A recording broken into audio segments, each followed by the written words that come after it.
Kansas State at TCU, 8 o'clock Eastern time kickoff on FS1. TCU a 3.5-point home favorite, total in this one of 55. What has this game circled for you? The fact that TCU is just shredding through everybody, and particularly quarterbacks. They've hurt Dylan Gabriel and Jalen Daniels in back-to-back games, and then Spencer Sanders played against them hurt. I said a couple of weeks ago on the podcast, I'm not sure if TCU is any good because they always have an asterisk next to their opponents that they played. Well, now they beat Oklahoma State. And if you want to put an asterisk next to that due to some suspect officiating or just kind of some luck, sure, I get that. But it's time to say that TCU is a freaking good football team and quit betting against them. Because it's been losing. I personally have lost betting against TCU quite a bit. But we should really consider renaming this podcast TCU and Syracuse Orange Hour, because that's really the only teams we've talked about this year. Hey, man, value is value. Value is value, except for when you're repeatedly wrong about one of them, like I am.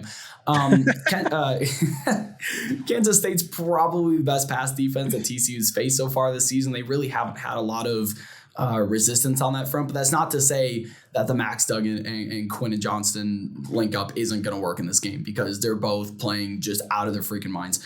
Kansas State is 9th in passing success rate allowed, but they are 37th in 20-plus yard pass plays allowed. TCU admittedly openly tells everyone, Sonny Dykes has told you, my offense is built on explosive passing plays. So they're going to continue to just chuck it up down the field, and it's working. And they're going to continue to do that on Saturday. Kansas State, again, great pass defense. They have given up, more 20-plus yard plays than you would be led to believe.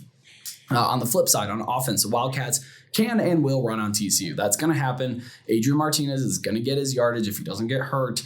Thanks TCU for that. But, numbers for TCU are pretty good against the run, but that's really out of necessity, because when you're playing a team that throws the ball 100 times down the field, you can't just line up and run the ball and expect to keep with them. TCU gets in track meets. So their good numbers, I think, are more geared towards the necessity of having to throw the ball down the field, abandon the run. So I think that is kind of inflating those a little bit. From what I've seen, Kansas State's going to be able to run the ball on TCU, probably throw it a little bit on them as well. The aggregate power ratings like TCU by 4.7 points.